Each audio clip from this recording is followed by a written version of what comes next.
Vlad Oliver. Bom, vamos dar uma parada aqui na nossa trilha para a gente falar um pouco de uma dúvida que me acompanha e que deve acompanhar a maioria das pessoas que estão nos seguindo aqui. Esse aqui é o Daz3D, esse aqui é o Character Creator, ok? A dúvida diz respeito ao seguinte: o que é exatamente o Character Creator? Para que ele serve e se ele vai ter alguma utilidade no nosso sistema? E se ele serve e vai ter alguma utilidade no nosso sistema, qual é a diferença entre ele e o Daz? Ok? Bom, eu acho interessante fazer essa pesquisa e foi o que eu fiz esse fim de semana. Eu fui pesquisar para tentar entender, para dar uma resposta um pouco mais concisa, um pouco mais honesta, né, do que são esses softwares, para que eles servem e se eles funcionam para a gente. Bom, é o seguinte: se vocês forem à internet e digitarem Daz3D versus Character Creator, vocês vão ver um monte de vídeos que versam sobre o assunto, sobre o que é o Daz, o que é o Character Creator, enfim, né? E o que eles são, enfim. Só que é o seguinte: existem até umas pretensas autoridades no assunto que mexem com o software para dizer alguma coisa. Eu vou ser muito sincero com vocês. Tudo que eu assisti é uma bobajada que não tem tamanho, inclusive as coisas que são faladas em português, ok? É um show de desconhecimento do software, da funcionalidade do software, de ambos os softwares, tanto do Daz quanto do Character Creator, e mergulham na ignorância, na incompetência com o uso do software, de ambos os softwares, e é um show meio que de preconceito com esses softwares. Primeiro porque esses softwares eles levantam um grande preconceito na comunidade de computação gráfica, e depois um show de preferências pessoais. Falar, mas eu prefiro isso, funk. Então eu fui em vários fóruns até que finalmente eu vi um desenvolvedor da Reallusion falando sobre essas diferenças, falando sobre o que é o Character Creator e o que é o Daz, ok? São concorrentes aqui estão eles aqui. E foi a primeira vez que eu tive uma explicação convincente do que é esses softwares, do que eles são, do que eles representam. Um desenvolvedor falando, eu acho que a gente consegue ouvir. O que ele diz é o seguinte: qual a diferença entre o Daz3D e o Character Creator? Para falar a verdade, no que eles são iguais, é nenhuma diferença entre este software aqui e este aqui. Nenhuma. Okay?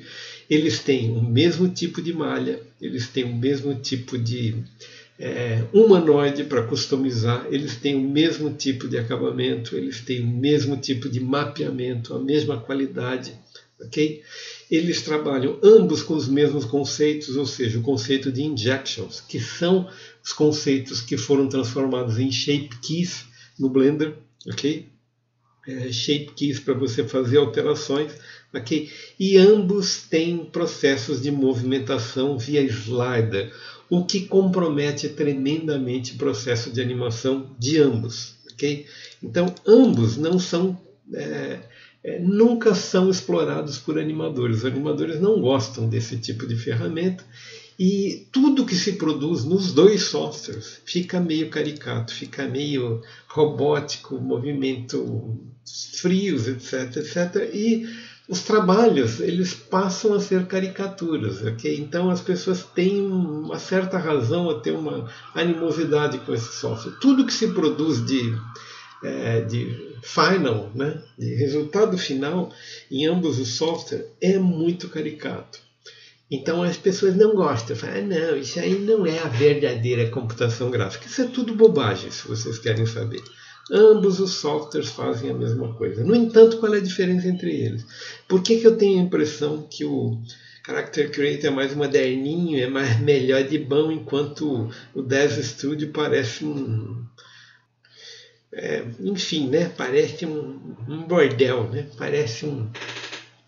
Eu esqueci o nome do negócio aí. Oh, meu Deus, esqueci. Qual é a diferença principal entre os dois softwares, para vocês entenderem? A diferença é que é o seguinte: o Character Creator ele escolheu um render de apresentação que é real time, ok?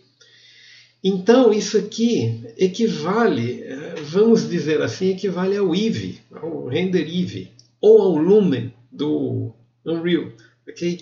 Enquanto o Das 3D ainda está nos iRays ou ainda está no Cycles, ok? Basicamente é só essa a diferença, só essa. Vamos fechar ambos os softwares e abrir o Blender para explicar para vocês o que é essa diferença com a qual eu estou definindo os dois softwares. Vejam só.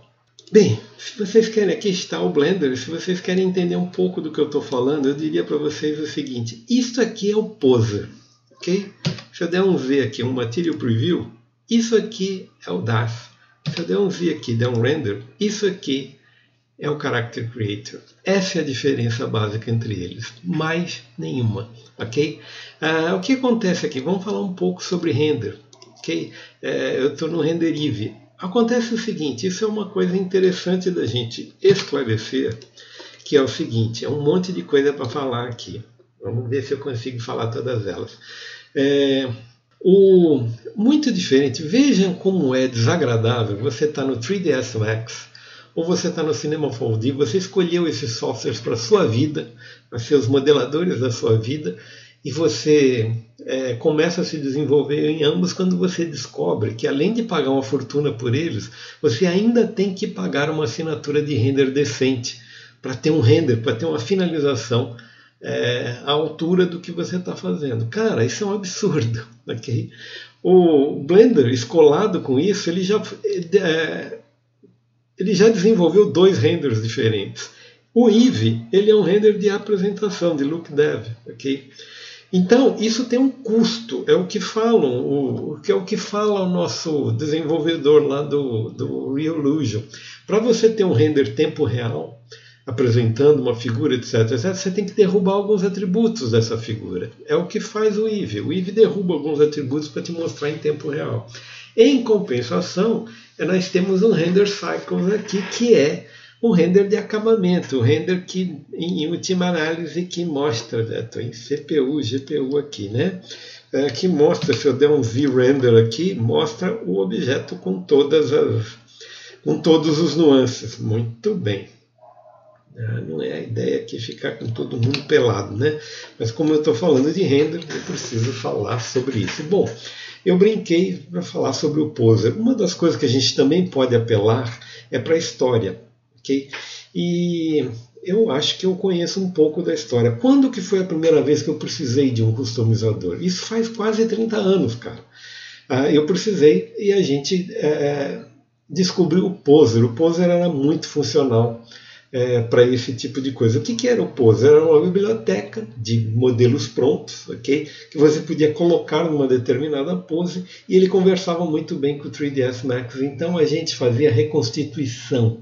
O que é reconstituição? Quando você não tinha imagens de uma determinada notícia no jornalismo de uma emissora de TV, você apelava para bonecos para fazer um desenho do que poderia ter acontecido. Bom, nos dias de hoje, com a disseminação dos celulares, etc., você tem imagem de tudo quanto é coisa que você vai exibir numa notícia. Então, a necessidade de uma reconstituição ficou muito restrita, quase não se usa hoje em dia, quase não há espaço então para esse tipo de software. Então, o Poser foi o primeiro. Okay?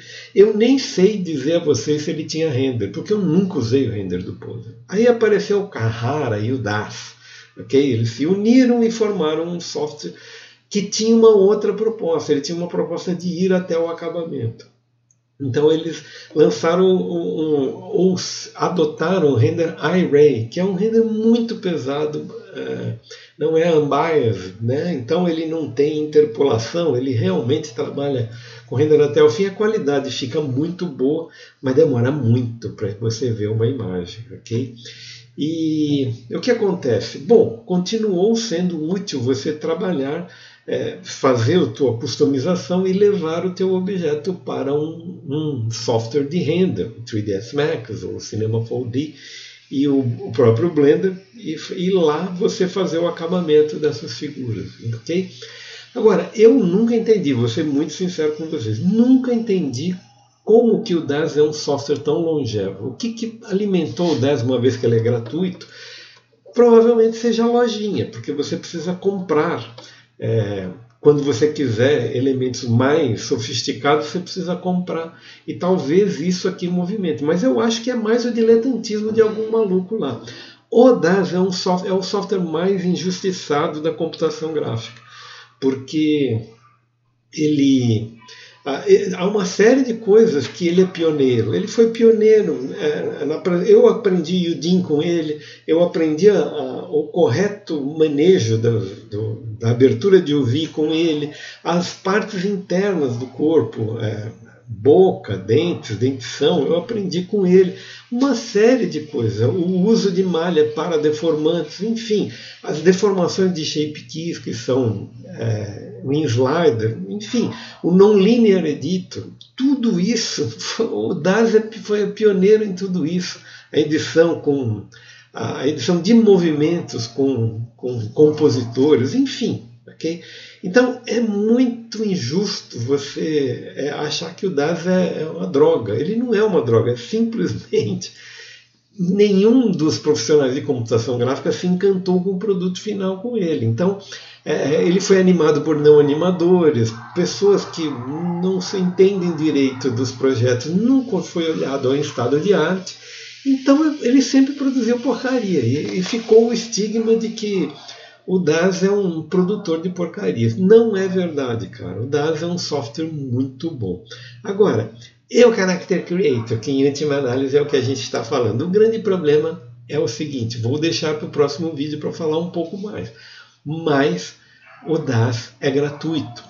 Todas as ferramentas são gratuitas. O Character Creator é um horror, cara. É tudo pago. Você quer exportar um FBX, tem que pagar. Você quer trazer um FBX, tem que pagar. Enfim, eu não sei aonde vai se desenvolver um software com esse tipo de abordagem, especialmente depois que existe o Blender. O Blender é um software de donation, ok? E acho que nada vai impedir o Blender de ser o software mais importante da próxima década. Por enquanto é isso aí, nos vemos no próximo vídeo.